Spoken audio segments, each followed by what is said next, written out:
Hello and welcome to the Rough Mix podcast. This is episode 7. Another visual for you guys. Second one, hopefully. And today there's 5 of us. We got myself, Esteban. We got to my right, Vic.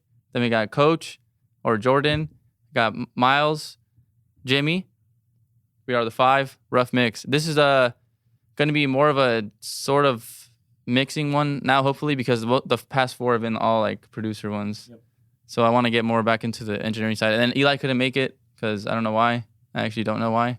Oh, Eli. He's always flaking on us. It's okay. Oh, no, yeah, he is. He is. Guy. Shout out Eli. He always flakes on us. It's a real mystery. It's a real mystery why he's not here. Okay. All right. Sick. Look at him. I don't know why. I actually don't know why he's not here, but he'll be on the next one probably. Well, actually, no, I lied. He's not going to be on that one either. Real one. Because we're about to do the next one after this. That's secret. No, these are different days. These are different These days. are different days. Yeah. Okay, all right. We meet every week. Yeah. Yeah, we do.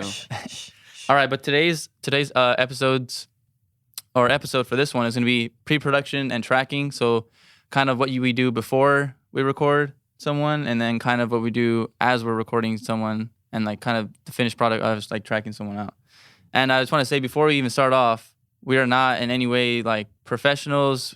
A lot of us, I mean me especially, I just started recording someone maybe like 2 months ago for my first time. Like actually like kind of consistently doing like tracking someone out and doing like the whole like actual pre-production stuff. Before this, I never even really did it before. Yeah, we're just going to talk about like our experience that we've had before, or like what we've learned recently from coming to school, or like learning from other people. Exactly. So I guess on the first thing I think you should start off with is maybe planning out a day, getting a set like time, because I feel like that's something that maybe people don't talk about, is like before you start recording someone, is like figuring out a day to record and tracking out. Like either if you have a spot like a studio, maybe reserving a studio if you can, or getting a day that you can actually, get out and plan. Do you know what I mean? I'll tell you this. Preparation is key. Exactly. When you record. There's nothing like walking into a studio. Either one, your engineer's not ready. 2, the producer's not ready, or the artist themselves not ready. So at that point, you're just in a session wasting your time, and at the end of the day, your money. You know? So that's very important. I always make sure with any artist that I have worked with, I've been doing this for myself personally for about 4 years, but coming to the school has definitely broadened everything for me and has given me a different perspective on mixing, recording, and just as a recent live sound. But I always make sure the artist is ready. I don't want them to feel like they're wasting their time or make the session a lot more inefficient, shall I say. So definitely preparation, number one key thing. Some great words from Miles. And yeah, let's back up a little bit and welcome Miles. Yeah. I was thinking about it as he was talking. I was like, Yeah. I forgot. No, they have never seen Miles. This is Right. Sleeping Beauty. Yeah. MGZ. Yeah. I don't know what else. Supposed Snow to be in White. the first one, didn't make it. All right, is it MGZ? Yeah, it's MGZ. I mean, that's when I first ever met MGZ. Miles Long, Miles Shavine, whatever you want to call me. I'm here. I got services, $200 an hour. Damn, self-promotion? Woo. I gotcha. Okay, but what's I'm the just real? kidding. That's Monopoly money. On the real. But what's the real rate? $1,000 an hour. 100,000 an album? I charge per song right It's like now. And I CLA. say 100 per He song. charges per artist, I depending charge. on how cute they are. Oh, Oh. That's a different subject. But Services some for people services. get I special see you. discounts. But you got to talk to me personally. Hit my line.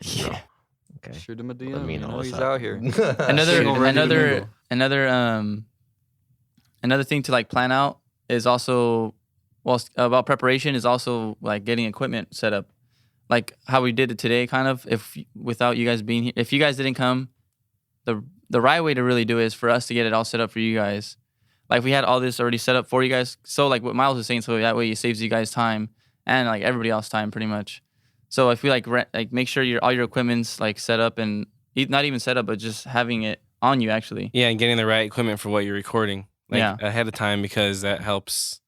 Because if you're recording drums, you're not gonna get 13 U87s, or You can you can. if you have the money. But And it was about consistency because at first we were all going to use separate mics, you know. Yeah. But then really thinking about it, Jimmy brought it to light. He was like, you know, we should all have at least a similar microphone so that, Yeah. you know, we can all pretty much have a similar sound when we're recording, you know. Yeah, you know, it might work out. Might be able to kind of copy EQs from one person to another. Not that we should, Yeah. but you know, I know. Right. it Yeah. might help Right. out. But the most important thing definitely is to stay consistent between either using like all condenser microphones or all dynamic microphones to get Yeah. similar like noise levels and frequency responses and whatnot. Yeah. So yeah, And if anybody was wondering, we are using all dynamic microphones right now. we chose dynamic. It's Yeah. kind of the podcast way to go. They're Yeah. all Shout out SM58s, to right? shout out 58 is to pretty much the 58. blue- Well, Blues? we have Blue Encore 100s, Yeah. which are essentially 58. blues versions of Yeah. SM58s. Yep. And then we got two SM58s for the two 3. people that. Oh, Shout out to Shore. oh yeah, it is too. No, that's two. Yeah. Why did we get the third one? Shout out Shore, Yeah. shout out Blue. Shout out Shore. And Blue, Estevan's for mic sure. is the same mic. It's just that he's got the chrome grill on it. 'cause Yeah. he's That's a, beautiful. he's a All pimp. three of edited ours are mine. the same mic. Yeah, Yeah, but mine's chromed out because it's that's the pimp mic right Pimp there. mic. Chromed Yeah, out. there you Chromed go. out. You know what I'm saying? I would have got gold, but I want to like show off, you know? Why would I get gold if I didn't want to show off with anybody? Getting bougie on Yeah. us. Bougie. Wow. That's a Bay word right there. Is it? Bougie. Shout out to bougie. I think so. Shout Is out, it? Bad and shout out to bougie. being bougie. Is it a Bay thing? Mm-mm. I didn't You don't think think it it's was a a Bay thing? Shit, we have to cut that out. Bay thing. We don't cut anything out, Jimmy. We're keeping everything. Everything. I just really thought about it. Jimmy, I mean, Miles, this is his first episode. I don't know why, Yeah. because we've been doing this like so. I Like, know, just it feels assumed like he was he's on the on the first first. it's a even little, though it's it a feels little like he's on nerve-wracking it. at first. I'm not even gonna lie, and I know you guys are my homies, but it's just like you're on a mic, you're in front of a camera, you don't want Yeah. to say anything dumb, you don't want to Yeah. look I do dumb. all the time. We've So I done said, a everything I lot of said dumb was stuff. Sweating as we speak, not Mhm. saying nothing, but you know. That's true. It's all good. I think man. you sound natural though. When you started talking, I was like, oh, he's taking How over. you doing? Yeah, he's taking Hold over. on. So this is Estevan, and welcome to the Rough Mix podcast. Look at the camera when you do that. There you go. Welcome to the Rough Mix podcast. There you go. I'm There- your host, Miles. That's Today our- we'll be talking about everything you want. Ooh, he's Oh coming my for your God. spot. Everything you need. There it is. Another That was another sweet as fuck. another tip I was gonna give is also setting up templates, which is something I don't really do, but Yeah, I do you we're gonna guys- start doing templates, Do you guys set up templates? especially for different studios and like the outputs and stuff. You I have feel a- like that's Yeah, you have a different template for a studio or a different template per person or like or both. when you're recording something? Because we want to do that, but We haven't yet. we haven't yet. I mean, it's but- not that hard. Yeah, but like, Jimmy, you want to give him some insight? Yeah. So allow Go ahead me. yeah, go ahead. to enlighten. So what I have currently going, which I learned from one of the engineers at the Grill Studios in Emeryville. Shout out to Crates. Shout out the grill. Shout out, Rob. So I had thought like templates are a bad thing. I'd heard that at some point in time, like, oh, you use a template, you're dumb, kind of a thing, or like there's no need. But actually, in the real like, well, especially in hip hop for Yeah. recording, it's Yeah. kind of smart to have a template going, especially if you're always in a consistent recording spot. And it just helps you just dive in. And a lot of these artists, when they come into the studio, they just want to like have everything ready from the time they walk from like the control room to the ISO booth. They most of the time aren't going to know what all goes into like creating 8 different tracks and 3 aux buses for each of those tracks and the master fader and finding the tempo of the song, finding the key of the song for the auto tune and putting all those inserts in one after the other so that, they're already going through some like nice EQ to make them sound good and they got some comfort verb going on. Like to actually get all that set up in the time it takes for somebody to walk from a control room to an ISO booth is Yeah.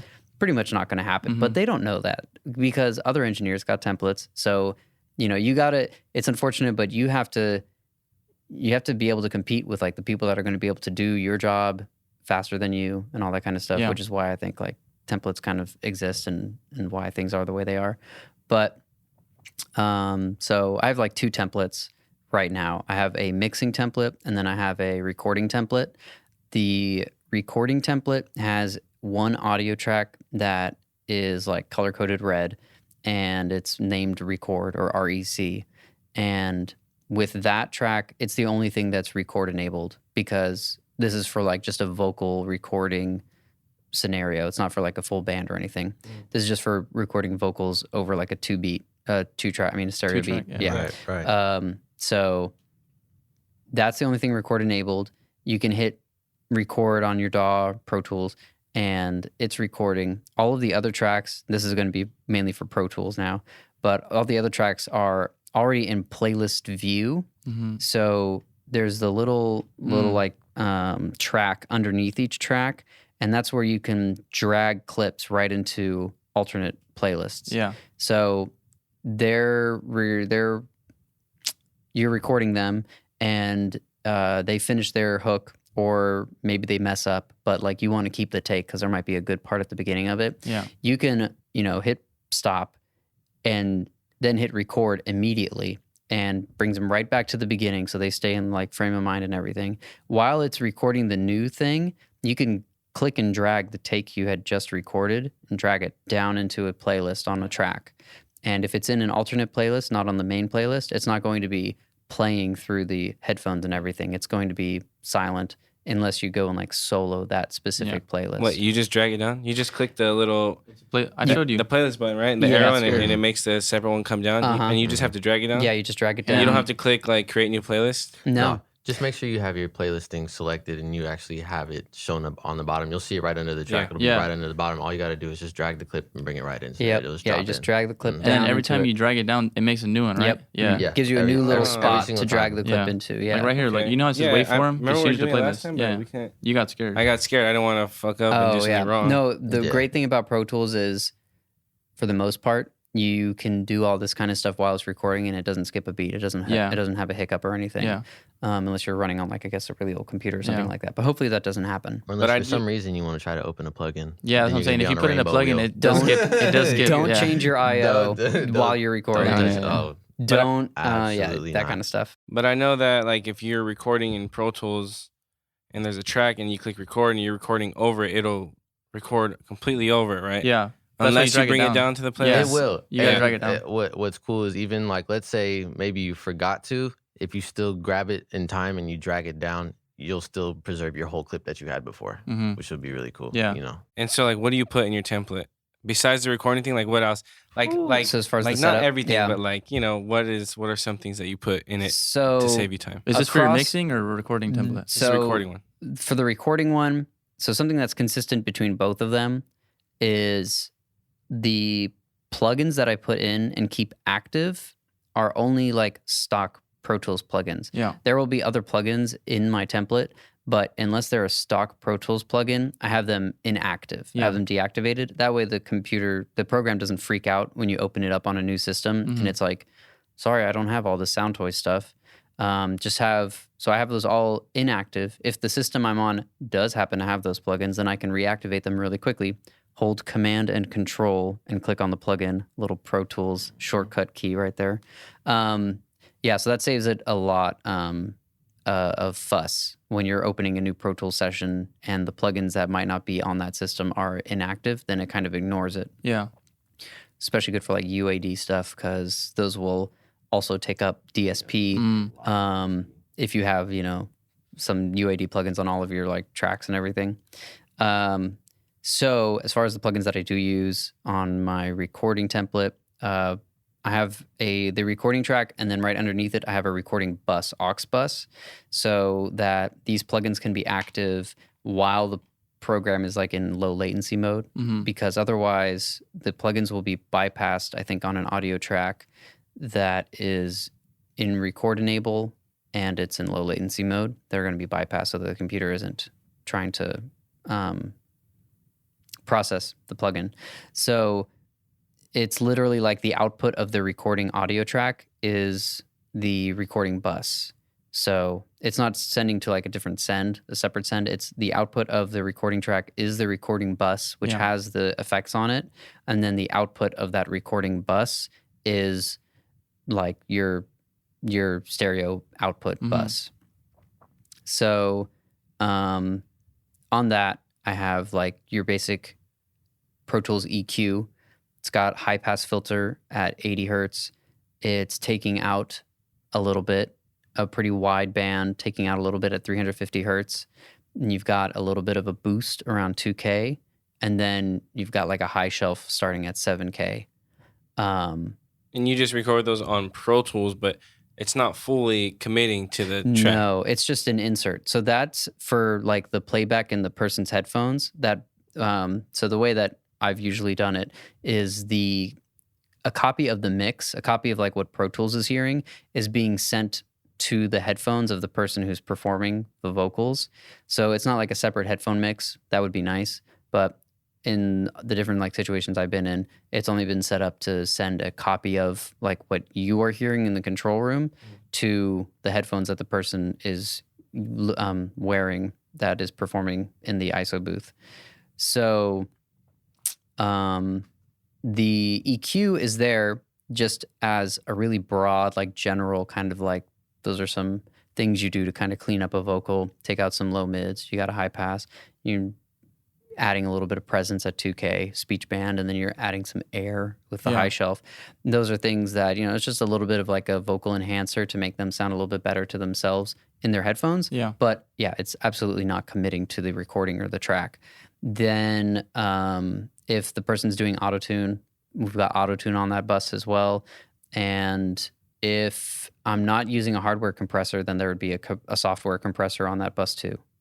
And you put it on a bus so that way you don't have to, for when you playlist it, right? So that way it's always going, everything you hear is going to be going through that bus. Or is there a reason why you don't just put it straight on the... It can be. So the reason I do that is because so far I've had better luck having plugins stay active on an aux on a bus than on the actual audio track when you're in like low latency mode, which you kind of should be if you're doing recording. That way there's no like echo or delay for the person who's like wearing the headphones and trying to perform. But yeah, when you do that, then Pro Tools doesn't like having plugins like on. Usually it'll bypass them on the track that's like record enabled. That way Pro Tools is not devoting any computer power to like processing those effects and everything. So, I mean, this does kind of then reintroduce some latency because then you're sending that signal through the plugins on the bus. But it's usually not too bad. And if it is getting worse, then either inactivating plugins somewhere else in your session or, picking and choosing which ones are more important on that bus, it'll all reduce like the latency. I have a bunch of audio tracks though underneath the recording track ready. I've got like one track that's like labeled verse, one track that's labeled hook, one track that's labeled like ad libs. Put another track in there probably soon that's labeled risers because pretty much everybody does those all the time, where you do a reverse reverb to kind of like boost up into a drop or something like that. Leads you right into the verse. When there's like so I only know how to do that on FL Studio. I don't know how to do it on Pro Tools. You just reverse, because on FL Studio you just reverse the reverb and then you print it and then you unreverse it and then you print it. And so on Pro Tools there's two ways you can do it. With help of Audio Suite, which lets you apply effects and things directly to the actual clip. You could just highlight. Usually you take a section, usually like the very beginning of their word or something that they're saying. And so the first way would be to grab it, highlight it, then you reverse it. Then you go ahead back into Audio Suite, grab a reverb, and then you render the reverb onto it. Then you grab the reverse plugin again and you reverse it again render that, and then that'll work like that. Or there's another one where Deverb, I think it might just be specific to Deverb. I might be wrong. Actually, Soundtoy's little plate, you can do a reverse on that as well. So it might be on certain reverb plugins. At the bottom of the Deverb, when you pull it up in Audio Suite, like I said, make sure you have that clip selected. It has a reverse on it, so it'll completely reverse it and everything, and it'll give you that riser sound that you have. It does everything in one click. Mm-hmm. So all that reverse, reverb, the Deverb, reverse, the stock reverb on Pro Tools? Deverb will do it. Yeah. That's what most people use too. Like for the little people don't Chris usually Brown's tend to get engineer. I don't even know what Deverb. that thing. It's called a riser. That's like That's one the way you can. effect. That really. That's one. Because I don't know what it's called. I just know how to like explain what it sounds. I mean, everyone knows what it sounds like. It sounds like I actually got that term from Miles. Miles called it a riser one time, and I was like, "Yeah." I mean, it makes sense. It makes sense. That's every time I hear it, I feel like something like it's preparing, like anticipating something's about to come in. in. So it's rising and it's coming in. So usually I know sometimes, and I've heard it used in production a little bit, and it usually is that place in time where it transitions, and you can hear it either like coming up or either going down, depending. So do you only add it when like because I feel like a lot of times like coming from like someone who makes beats, I feel like a lot of times people add their own like rise effect when someone goes into a verse. Do you know what I mean? So like, would you do it? Would you do it when you still hear that, or would you just leave it alone at that point because there's no?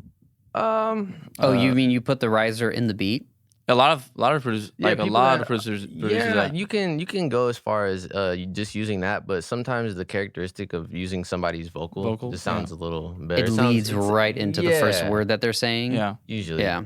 And it's usually more upfront considering in the beat, you know, you'll hear it amongst most of the music, but people, when you're listening to an artist recording, that's what you're essentially focused on. So when you hear that rising coming in with that power and that sense of echo, it kind of draws you in. And I feel like it's good like when the vocals come in right at the punch of the beat, right? Because usually sometimes rappers will rap a little bit before the beat actually comes in, and I feel like it wouldn't sound as good as when it's right. Yeah. Right. I feel like that's usually when I hear it, when he's coming right in when the rapper's coming right in to make it like feel more like he's not rushed when he's, you know what I'm saying? Yeah. You're not wrong. In theory, you would think it wouldn't sound that good if their verse starts before like the downbeat and your riser is supposed to land on a downbeat. But I've done it a couple of times where the verse starts, but the riser is leading up to like the downbeat. And I mean, I felt it like it kind of worked still. Because like the riser's happening, the person starts, but the riser still like cuts off and comes together on the syllable of the word that happens on the downbeat.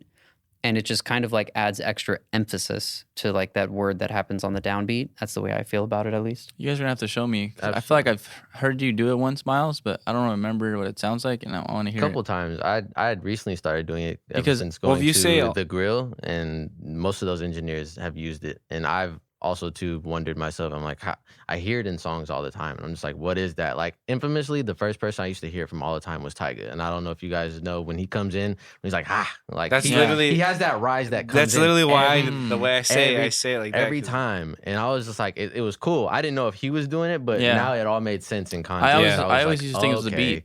So now maybe that's what I'm thinking. Maybe I'm hearing that. Maybe I'm not even hearing. I think so. I definitely don't think it's in the beat. I think it's his vocal. But still, I know a lot of people still who make beats. I know a lot of people still put their own riser before it. You could. That's why. I guess that's why I was kind of ignorant. I didn't think. I was like, oh, that's not an engineer. That's like a producer putting their own riser. Like Jordan, he puts a riser. Yeah. So it's like I thought that's how it came from. I didn't even know it was the reverse reverb. I mean, I don't think there's anything wrong with the producer putting the riser in, and then I don't think there's anything wrong with the engineer adding another riser on top of that. Yeah, it's just layering it. Yeah, I think it's creative, especially when producers do it, because for me, like, it catches my eye when I hear like a whole bunch of articulate things in a production that really like draws me in. So like, if somebody does add that riser, like, it is in a sense emotionally attached to you, and that's where it becomes more of a psychological thing. Yeah. Or people, when they hear a certain thing come in, or when you hear certain parts of instruments come in at certain sections of the song, you know what to anticipate, you know what you're feeling. So yeah, definitely, it's pretty cool for that. Oh, damn. I really didn't think that like engineers always did that. I did, but I didn't know it was that easy. Like, literally just go audio sweep, deverb, and reverse. Audio sweep, deverb, or Jimmy said Little Plate works as well. That's a Sound Toys exclusive, but anything at your hands, at your disposal, any reverb, because most people, when it comes to doing those risers, they don't get very creative with them. The whole purpose for it is to rise in. Yeah. And any reverb can give that effect. Now, I guess you can. Maybe there's some people that are a little picky with it, but usually if there's one specific sound you're going for, you could use any reverb, you know. I think to get back on a little bit of on the template, template thing. And deverb's the way to go. It's just really clean. That's what like most people use. Just to go through that real quick. It's like how everybody uses verify to do the record stop or whatever.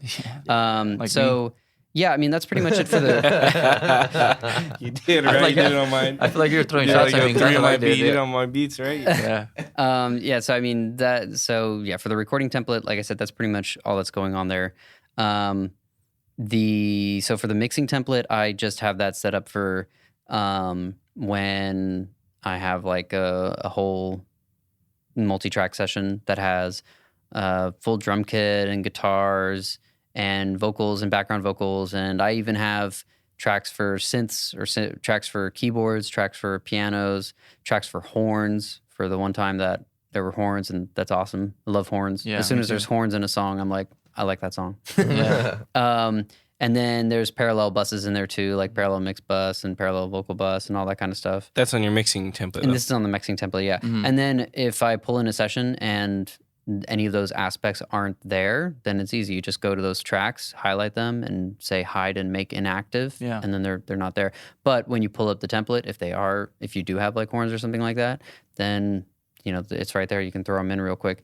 And then I threw a lot of plugins on there when I made my template because it was a lot of fun, and I was thinking like, I want to use all these things. But I mean, at least for me, and I'm pretty sure for a lot of like engineers, the types of plugins that you end up using change so rapidly. Yeah. I mean, like from like one session to another session, you're like, damn, like I tried that compressor and that freaking kicked butt on snare drum or kick, or you buy new plugins. So now I look at the plugins that I threw on that mix template, and I have like the SSL EQ from Waves and the MV2 from Waves, which I thought was like everything.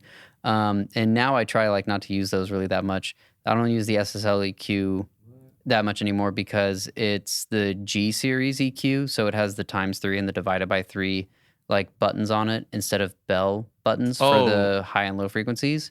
And I much prefer the bell. Wait, that's the light gray one. Wait, that's the one with the pink. It has the pink and the pink knobs, right? We use the E channel. So I don't like that one that much. So I would much rather just pull up the E channel and only use the EQ aspect of it. Yeah. I feel like you're not really losing anything there. I don't like how the other one looks. I don't know why. I just Which one, the G channel? Yeah, the gray one? It has like the green and the pink knobs. And then that has purplish. the EQ that has the ×3 and divided by 3 switches on it, which what are those? That's what I realized. Well, so you click on that and it transforms the low frequency knobs. You either divide the frequency that you've like dialed in by 3, or you multiply it by 3. So why would you do that though? If you just need another EQ band in that certain frequency range, I suppose. Yeah, makes sense. So like there's a little bit of a limitation with how high the low frequency the low frequency portion of the EQ will go. It'll only go up to like 200 hertz or something like that. I don't know if that's the right number. I'm just arbitrarily saying that. Yeah. But if you hit the ×3 button on it, then now that EQ is working up to 600 hertz. Yeah. If I'm right about that. It actually might be that the low frequency one has the divided by 3 button, which again makes to me, it makes less sense because if the lowest it goes is like 30 hertz and then you put the divided by 3 button on it, then it goes like to 10 hertz. Is it ×3? I think so. I'm pretty sure. I used it a lot, but I definitely afraid away from it too as time went on mixing with it. But I think it has a ×3 knob as well. I'm pretty sure. Yeah, I don't know. It's weird. I like the bells don't quote us. much better. Yeah, I like the bell. You can switch the shelf to a bell, and you put like a bell at 60 hertz instead of putting a low shelf at 60 hertz. Yeah, awesome. If you put a bell at like 10K or 8K or 12K, either of those are great. To me, I tend to like the sound of that more than like a high shelf at 8K. Mm-hmm. Wait, you would put a bell on your low frequencies instead of just doing like a high pass? Well, those are two different things right there. So you're talking about bell and shelf. Wait, but you're talking about the bell on the low frequencies, right? On the SSL? I'm talking about boosting with the bell. Okay. Right. Okay, all right. No, sorry. no, not cutting. Yeah, cutting with I'm the talking bell. I'm talking about boosting right now. Yeah. Okay. So when it comes to the low frequencies and cutting them out, yeah, definitely the high pass filter. Yeah. Definitely filter. Yeah. Shelving, if you put a low shelf at like 120 and you're attenuating with that shelf, then we're not pros. Yeah. But I feel like you're an amateur engineer then. But that's what I thought. But I have heard I heard it on the This Sounds Better podcast. Like Alex Tomei says he never puts high pass or low pass. He puts a shelf and he'll just, Oh. I've never heard of anyone, like I've never even heard. At the end of the day, I know there's a lot of technicalities, but it's very subjective sometimes too. Yeah. I mean, if you get the sound you're looking for, some people say it's just a little more subtle to put a shelf just to scoop it out rather than to cut it out. I mean, audibly, most people that are probably listening aren't really I was gonna say that. the same thing, yeah. So us mixing engineers are gonna really critique the hell out of it and be the ones to be like, oh, that's horrible. Put a high pass on it. Even though like I'm not an engineer at all, like I have been recently noticing the difference between the two. Yeah. Like on EQing. And like I don't know why I didn't notice it before, but it's been like the past few months and I'm like, oh, like I'm seeing the difference between these two.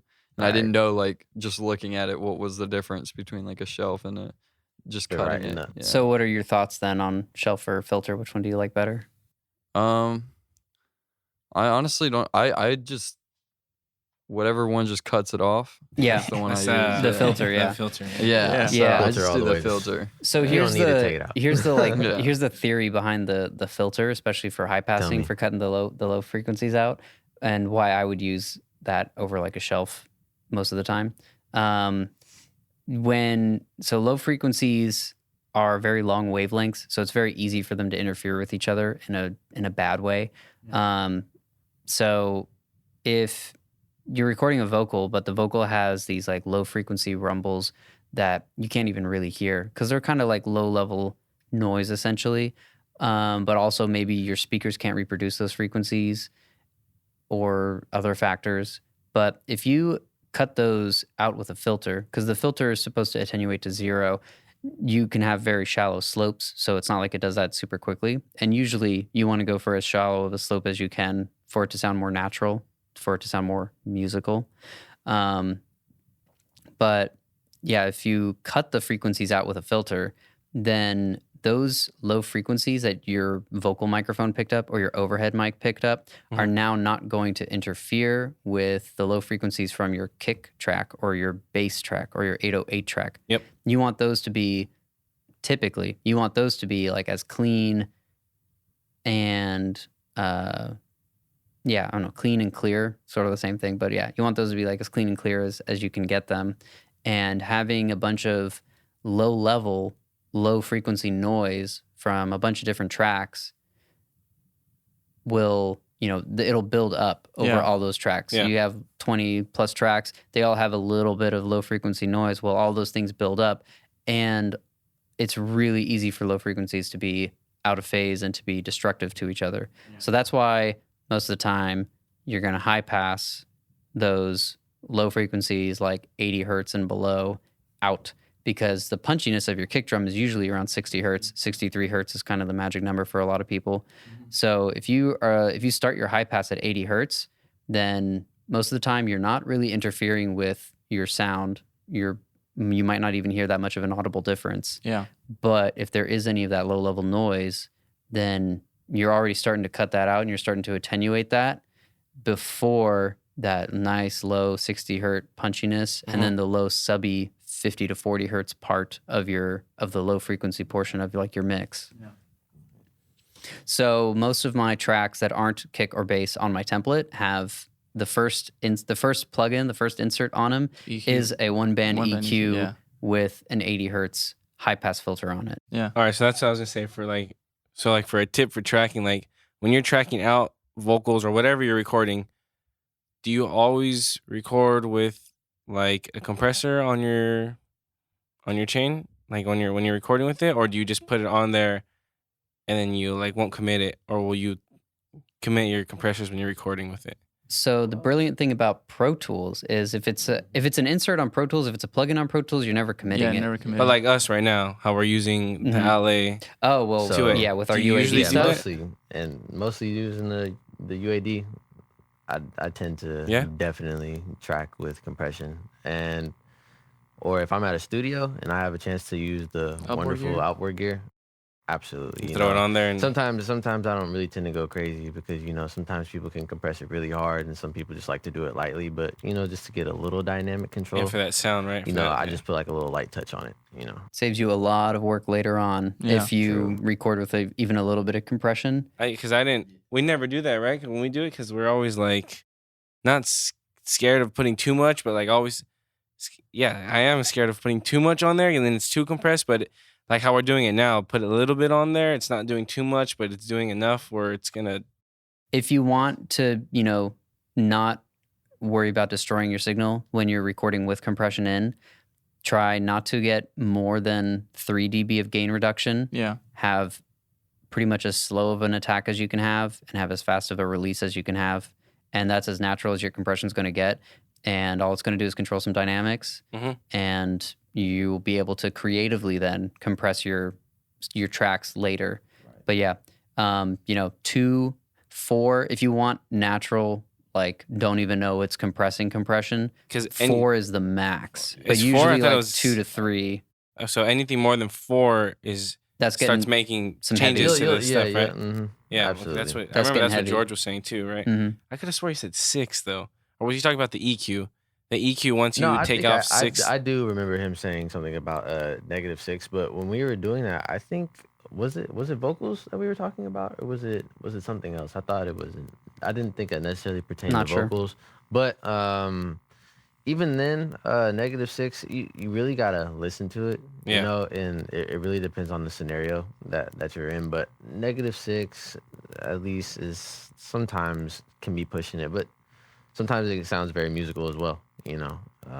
6 dB would still be like a natural compression. It's actually what I learned was like, 6 is kind of like your, if you're gonna have a line, then limit, like 6 dB is the line. Yeah. But I mean, if you really want to keep it natural, then I would say like 3 dB probably. Yeah, that's how I keep it. And then like slow attack, fast release. That's how you get it going. It's easy on like SSL stuff because you only got two choices for like your attack time.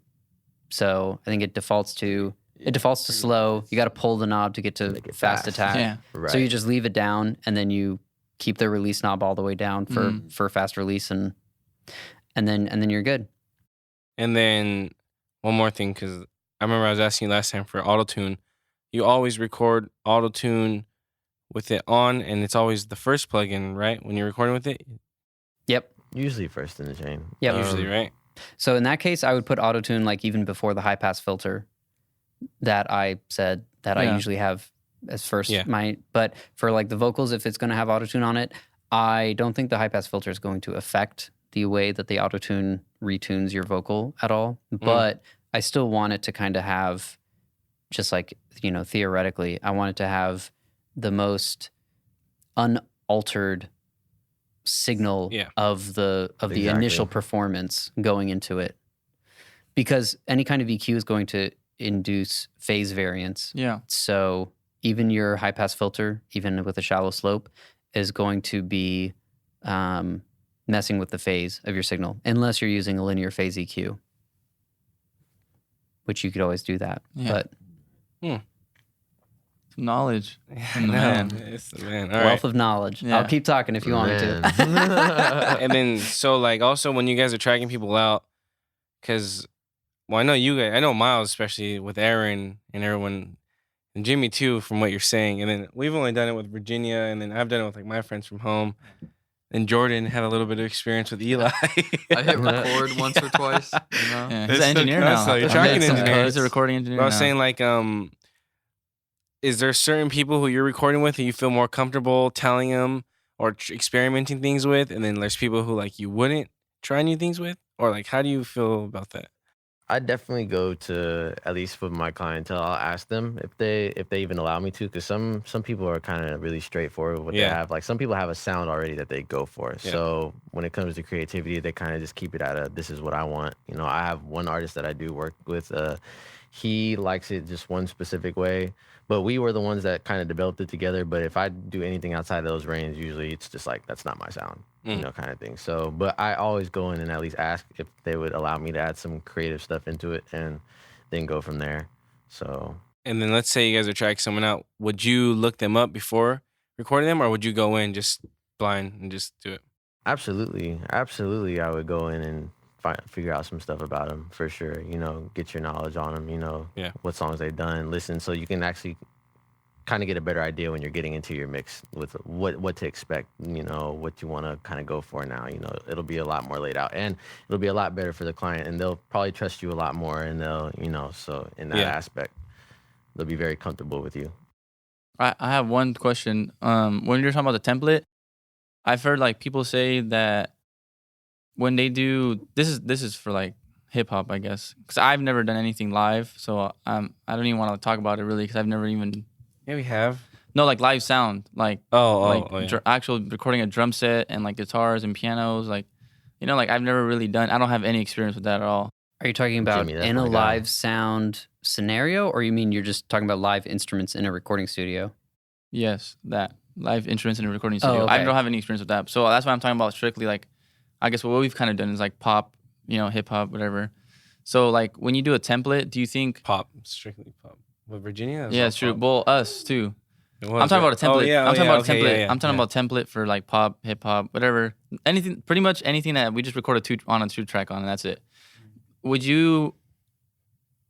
Because I've heard from different like engineers that they don't like putting like compressors, EQs, any like time-based processing because they feel like they're like stuck with using only what's on your template. So like, would you prefer not to have any plugins, just literally have your like track, like just have your template with your like this is where his vocals, and then like maybe you still do the aux ends and like buses and stuff like that. Would you guys still do all that? But everything, I just made everything so confusing. Okay, no, but Jimmy said he does put plugins on his. No, but he's talking about but he's doing a real like a live. He's recording. You're talking about real like live instruments, right, in the studio? No, it's Esteban's on the right track. Like, yeah, but I made it different. So confusing. Yeah. So I mean, I have my recording template for just vocals over a beat that's already been made, and then I have a template for something that has already been recorded and now it's just ready to get mixed. But I don't have a template for like actually recording a band or like a full musical session from the studio with live instruments and all that. That's where having a template is not really necessary at all because there's so much time involved in setting up a drum kit, setting up microphones, setting up guitars. There's plenty of time to like create your tracks and do all that kind of stuff. And it's just much better to just, and there's absolutely no need for plugins or anything like that. Yeah. If you want to use outboard gear when you're recording into it, that's one thing. But again, like there's no need for your template then. There's no need for plugins.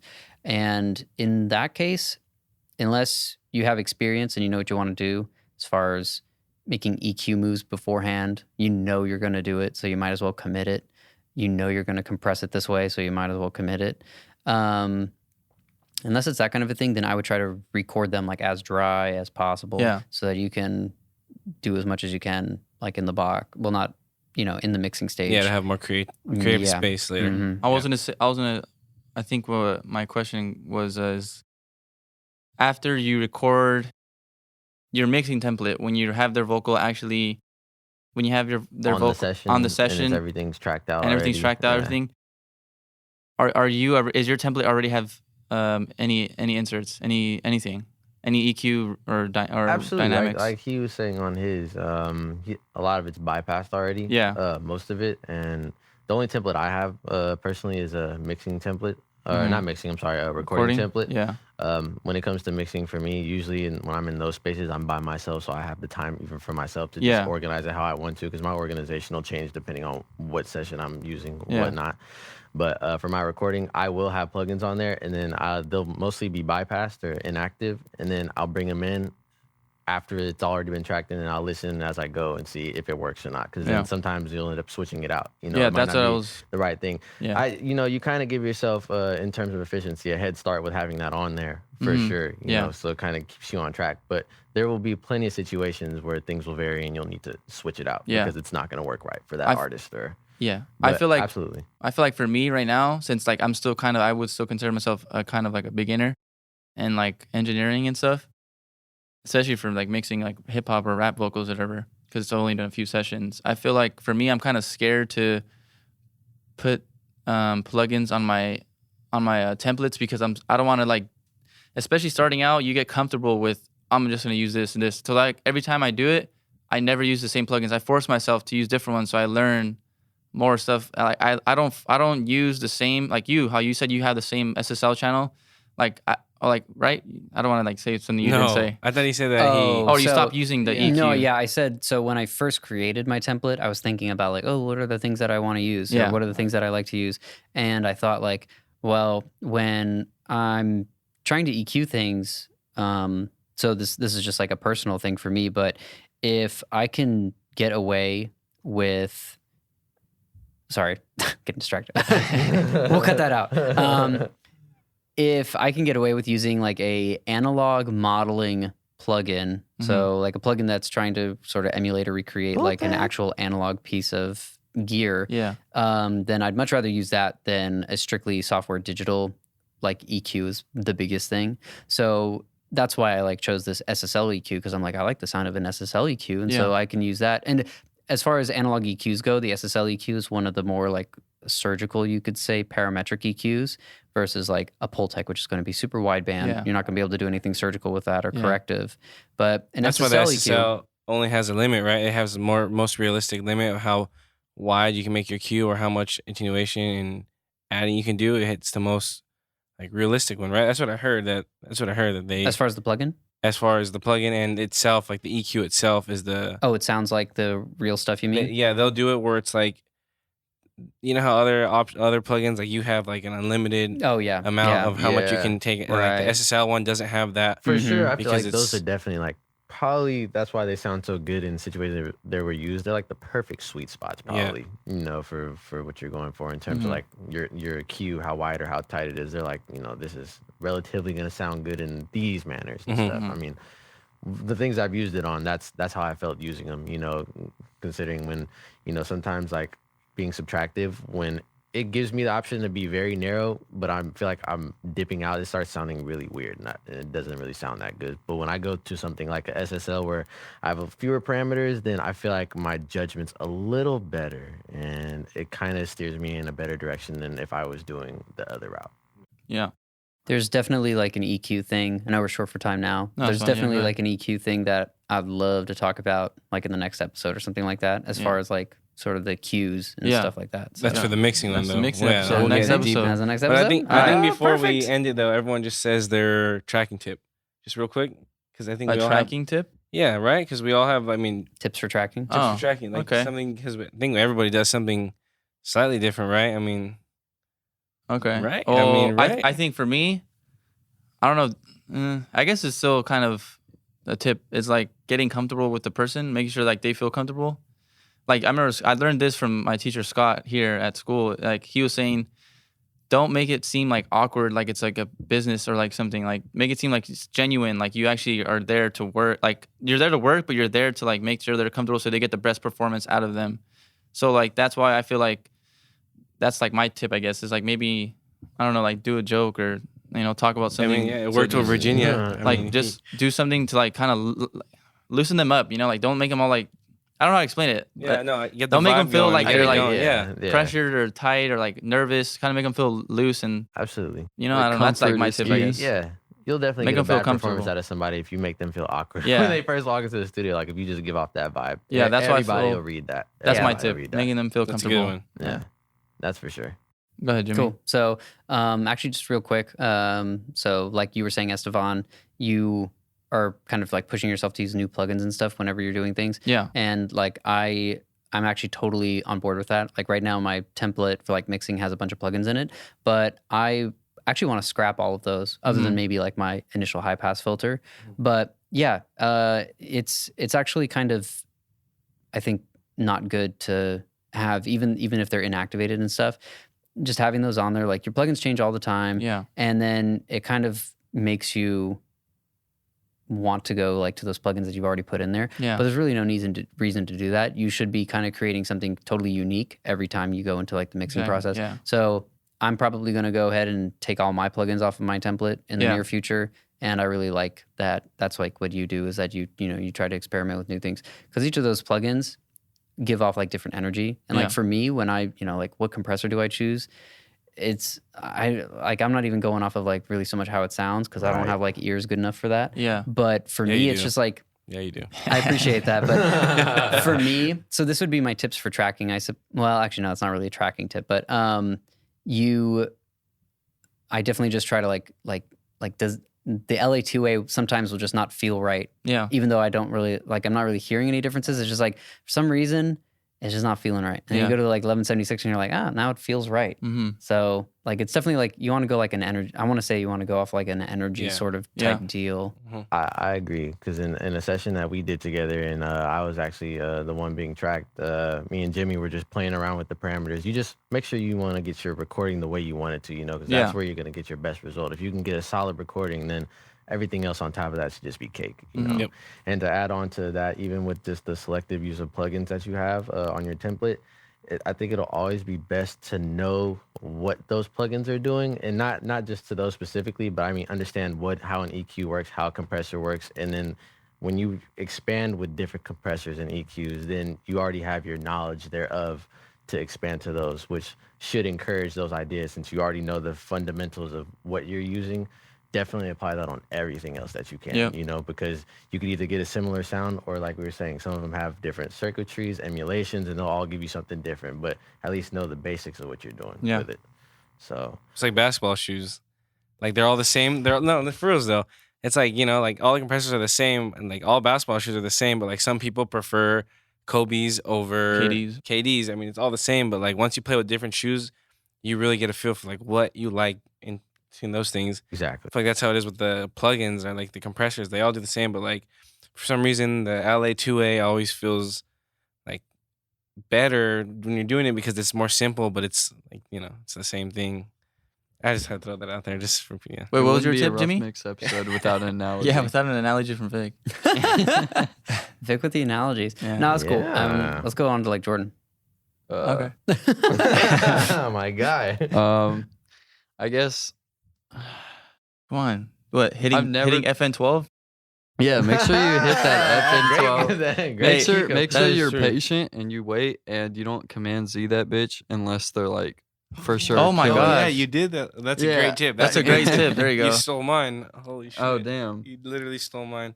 I have like 1 day of experience. All right, go ahead. Say it, because that's probably the one when you got. Well, basically, the Command Z situation. Yeah, so like I'll be recording someone. Are you speaking to the mic? Not again. You saw it though, right? We're not starting this. You know what I'm saying? You're on a roll here. So yeah, I was recording someone 2 days ago. I was actually recording Eli, and shout out to Eli. Yeah, shout out Eli. We miss you. Sweat. What? What's his last name? Johnstone, right? Yeah. Okay. That's our government. Yeah, so it's all good. Just got interrupted. It's all right. We'll cut that out. Yeah, so I was recording Eli. He was doing like a school project, and I was just like hitting record and like cutting clips that he wanted and dragging them down, and he would like say something like, I don't know if it was like slang or not, and then that translated to kill it. So I would Command Z and not be able to bring it back, and I did that like 2 or 3 times in the. Were you using Pro Tools? Yeah. You weren't able to bring it back? Nah, what? We were, but I mean, it was like he wanted to hear it right then and there. Yeah, and like it said like if you Command Z this thing, it's gonna be like gone, and like Jordan just clicked like enter, and then like when we try to go back, it was in the clips, but like it's in the clips, yeah. Okay. We did like so many takes already where it was like it was hard to find that one. Oh, that's weird. Yeah, so it's in the just clips, like make though. sure you're patient with it, and you're not afraid to be like, are you sure? Because workflow is everything, but making sure you know what you're doing is on top of that.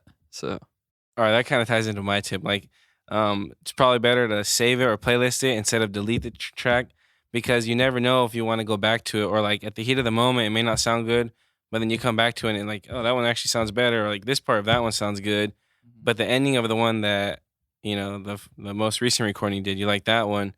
So like I suggest never to delete something unless you know for sure it's like completely distorted, like the guy's screaming, or like it's not usable. But if you use that as an effect, if you could use it, yeah, you might as well keep it, because it's better to have it than not to have it. Right. Yeah. That's so true. Definitely go back on the beginning of this podcast and listen to our playlist that we were talking about. Yes, there it is. That's what's handy. Yep.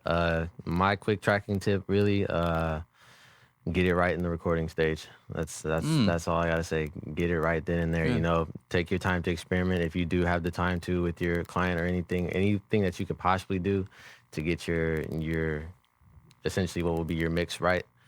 Get or the your best recording performance. right. Exactly. Yeah. Mm-hmm. There it is. Jimmy? I guess if I have one, it would be to like think back on the tape days where everything had to be committed and they couldn't run things through like all these like plugins and all that.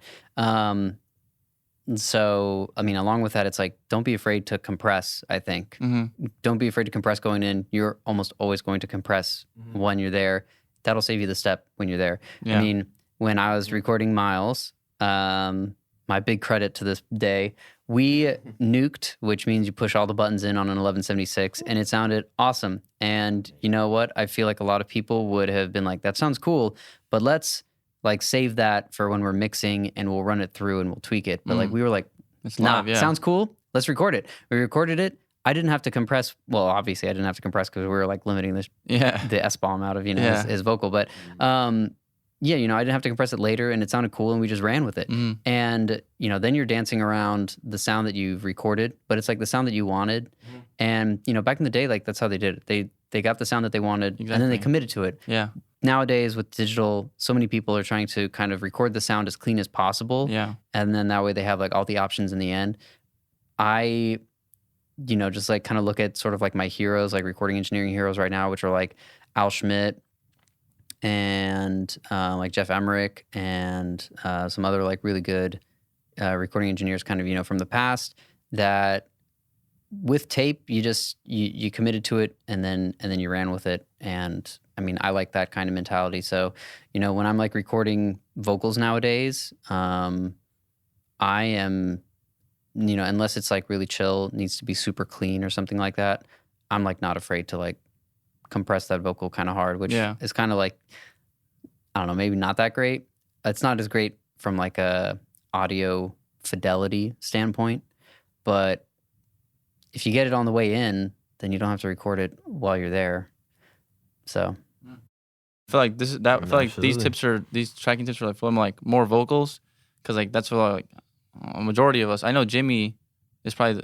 I don't know. I don't want to count anybody else out, but I feel like Jimmy's the only one that actually has experience with like maybe recording like real live instruments in the studio. So yeah, I mean, I would dial that back a little bit. So definitely with vocals. Yeah. And like with bass too. Bass, you're almost always going to compress. Bass, you don't have to be afraid to compress bass kind of hard. 8-to-1 ratio on the bass. But all the other stuff like drums and guitars and all that kind of stuff, I'll dial it back and I'll say that if I'm going to compress it on the way in, that would be something that I would compress lightly. Yeah. I wouldn't want to compress that too hard. But vocals and bass, things that I know I'm going to be compressing probably quite a bit, like in my opinion, don't be afraid to do that on the way in, record it, commit to it. And then if you're like kicking yourself afterwards, like kick yourself afterwards and work around it. Yeah, I don't know, like, that's how I feel. Yeah. I mean, that sounds like a good end to the episode. Yeah, wrap it up. So this is episode 7 of the Rough Mix podcast, pre-production and tracking. We got me, Esteban, Izzy V. Nope, that's not my name. I know, it's a joke. I wanted to make sure that people actually understood. Are you all changed my name? Are you guys all paying attention? Give me that label. VIC, Wait, but say your artist name. Oh, they call me Trunks. Who's they? Yeah. Go ahead, Vic.